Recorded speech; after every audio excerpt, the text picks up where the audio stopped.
Hello and welcome to this painting video, and in this video we're going to show you how to paint the Kazakin squad from Kill Team Shadow Vault up to battle ready. Now as you can see here, we've already got our Kazakin Sergeant undercoated and we have used Xandri Dust for this. So first off we need to apply our base coats, and for this we'll be using Corvus Black for the black details, Lead Belcher for the silver details, Rakarth Flesh for the skin, and Xandri Dust for the cloth. So we're going to dip into our Corvus Black here, I'm going to pop it on our palette and I'm going to thin it with just a touch of water. And then we can start applying it to the model.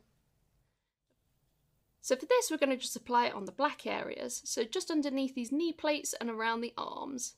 You can also do it for the boots and the gun casing as well.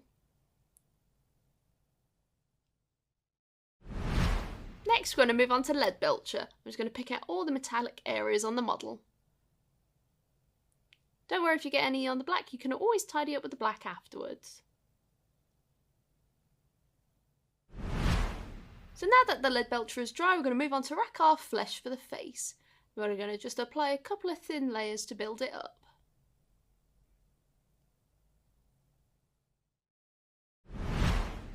And finally we're going to use Xandri Dust, and for this we're just going to tidy up the armour plates and the cloth if there was any other colours on them. With our base coats now dry, we can move on to the contrast and shade. For this we'll be using Dark Angel's Green for the armour, Guilliman Flesh for the skin, Skeleton Horde for the cloth, and Nuln Oil for the other details. So we're going to dip into our pot of Dark Angel's Green here. We're not going to thin it down, so I'm just going to use the tip of my brush. I'm going to make sure I just don't have too much on there. And then we can apply it to the model. Now for this we just want to pop it on the armour plates. We don't have to be too heavy straight away, as we can do a couple of layers just to build up the nice green colour. If you do find it's pooling or starting to slide off, don't worry, you can always take a clean brush and mop it up. Next we're going to move on to the Guilliman Flesh for the skin. So we're going to just pop a little bit on the face, and if it starts to pool heavily in some areas we're going to clean it up.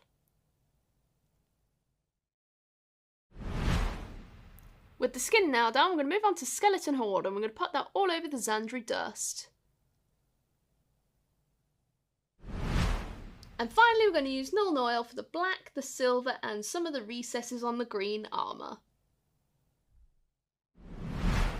With our shades and contrasts now dry, we can move on to the basing, and for this we'll be using Astrogranite Debris and our trusty texture tool. So we're going to dip into our pot here with the wide end, and we're going to just dip it in. We're going to get a good amount, but not too much so we don't want to drop it off there. And now we can pop it onto the base. So we're going to avoid the stone that he stands on, but you can always put it around the edge of it so it all blends in. And now I'm going to use the shorter end, the thinner end, and now I'm going to push it around. Normally takes roughly about an hour to dry. And now that the texture is dry and the rim is painted, our Kazakin Sergeant is now complete. And there you have it, our Kazakin Sergeant is now battle ready to command the Kazakin squad to repel the Necron assault. By following these methods and techniques you can apply these to any models in your collection. Well, I hope you enjoyed this video and we hope you enjoy painting your own Kazakin kill team, and we'll see you in the next video. Bye bye!